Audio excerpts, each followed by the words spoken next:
Hati-hati loh ya, karena kalau COVID nggak kelihatan wujudnya. Kalau sakit juga bahkan bisa OTG. Nah, tapi kalau gendam, kalau hipnotis ini... Hipnosis. Oh, hipnosis ya? Iya, benar. Apa bedanya? Orang kadang-kadang suka salah antara hipnosis dan hipnotis. Ini aku mengutip dari sehatku.com yang mengatakan bahwa sebenarnya yang dimaksud dengan hipnotis itu adalah hipnosis. Sementara hipnotis ini merujuk pada hipnoterapis, orang yang melakukan hipnosis. Oh, itu perbedaannya. Gitu. Iya. Jadi kalau kita bilang hipnosis sendiri, ini banyak kan ya kejadian yang tiba-tiba tidur pulas, terus tahu-tahu nggak tahu bangun-bangun, saya di mana, gitu katanya bingung ada di mana, tapi barang-barang harta sudah hilang begitu ya. Ini banyak juga yang jadi korban penipuan hipnosis ini. Tapi di sisi lain, apa sih sebenarnya yang dialami oleh para korban hipnosis atau gendam ini?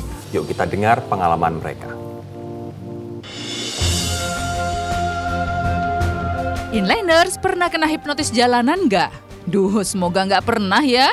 Antara nyata dan nggak nyata si inliners, tapi kejahatan ini patut diwaspadai. Apalagi jelang hari raya. Masih banyak orang yang nekat menghalalkan segala cara untuk mengelabui korbannya. Atir salah satu korban berkedok hipnotis nih inliners. Saat itu, pria berusia 25 tahun ini sedang menunggu sang adik di pinggir jalan sambil memainkan HP. Tiba-tiba ada yang menepuk pundaknya hingga dirinya langsung terfokus pada pelaku dan tanpa sadar ia menyerahkan barang yang diminta pelaku.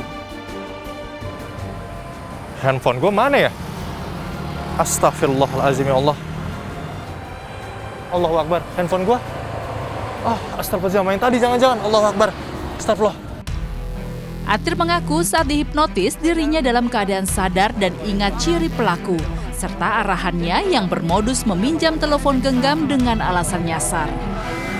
Bener-bener kayak nggak tahu, dan apapun yang disampaikan tuh kayak saya baru mikir kalau saya nurut gitu loh. Itu aja sih agak-agak bingungnya gitu. Jadi kayak ya udah, akhirnya apa yang dia minta ya waktu itu sih seingat saya ya udah, yang hilang waktu itu kan handphone ya. Kalau itu sebenarnya ada dompet di kantong kiri, cuma dompet aman. Nah, akhirnya pas saya cek handphone gak ada, saya panik. Ya udah, saya lihat, saya nggak ngeh juga kan, maksudnya ngeh saya orangnya pakai jaket gelap gitu doang. Ya saya kejar ke depan udah nggak ada, terus saya tanya orang, lihat jaket ini nggak gitu doang. Ya udah nggak ada yang lihat gitu.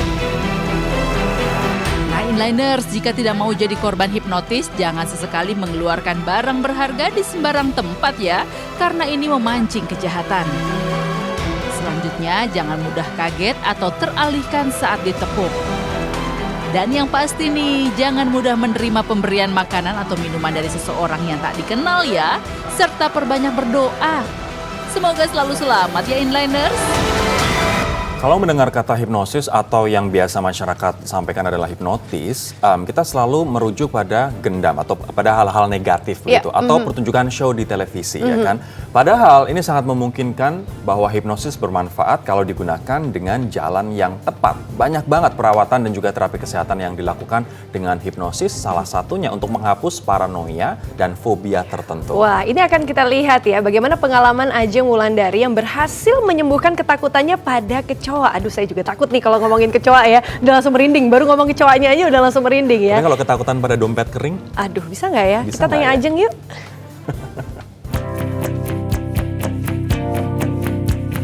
Inliners, pernahkah Anda mengalami trauma masa lalu yang tidak enak untuk diingat? Entah karena terlalu menyakitkan atau terlalu sedih untuk dikenang. Ada sih orang yang dengan mudahnya bisa move on, tapi banyak juga yang masih terjebak masa lalu.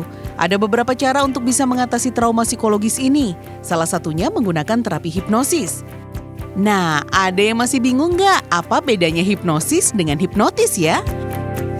Nah, hipnosis adalah proses dalam memberikan sugesti, sedangkan hipnotis adalah si pelaku hipnosis. Sedangkan hipnoterapi adalah salah satu jenis terapi yang menggunakan metode relaksasi, konsentrasi intens, dan perhatian terfokus sehingga seseorang dapat menerima sugesti positif.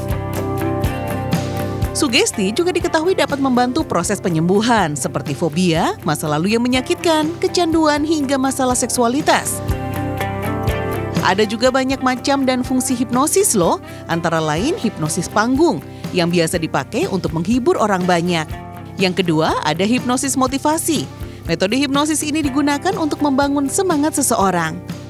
Dan yang ketiga, ada hipnosis forensik, biasanya digunakan di berbagai negara untuk menguak sebuah kasus.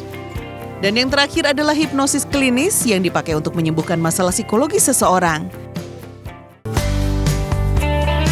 Inliners, tapi tahu nggak? Ternyata nggak semua orang bisa dihipnosis ya. Ada syarat dan kondisi tertentu.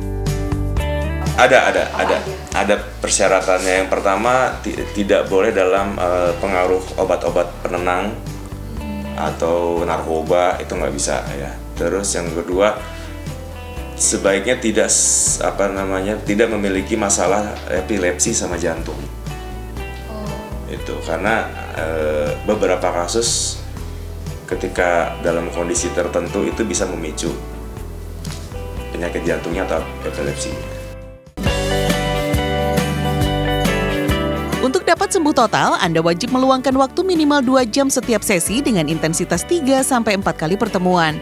Lambat atau cepatnya proses penyembuhan juga bergantung pada daya imajinasi, intelektualitas, dan kemampuan fokus seseorang. Semakin tinggi, maka seseorang akan semakin mudah menerima sugesti hipnosis. Walaupun terlihat tidur, dalam proses hipnoterapi seseorang masih dalam kondisi sadar ya. Sang terapis hanya memberikan sugesti di bagian tengah gelombang otak alfa dan theta. Sehingga cara kerja otak kita seperti terinstal ulang dengan sugesti yang positif. Aku mau coba nih, dites. Ya, kalau ngeliat kecoa dari handphone, takut apa enggak ya? Kita tes ya. Yang aku rasain inliners udah nggak seserem biasanya. Ini aku biasanya nggak akan mau lihat gambar ini, tapi di kepala aku sekarang ngelihatnya adalah binatang yang lucu. Tapi tetap masih takut. Tapi nggak berubah jadi husky kan? Nggak, tetap. Cuman nggak semenyeramkan itu. Tapi nyatanya tidak semua penyakit psikologis dapat disembuhkan dengan hipnoterapi ya inliners, seperti penyakit skizofrenia yang memang perlu bantuan dari psikiater karena membutuhkan obat-obatan medis.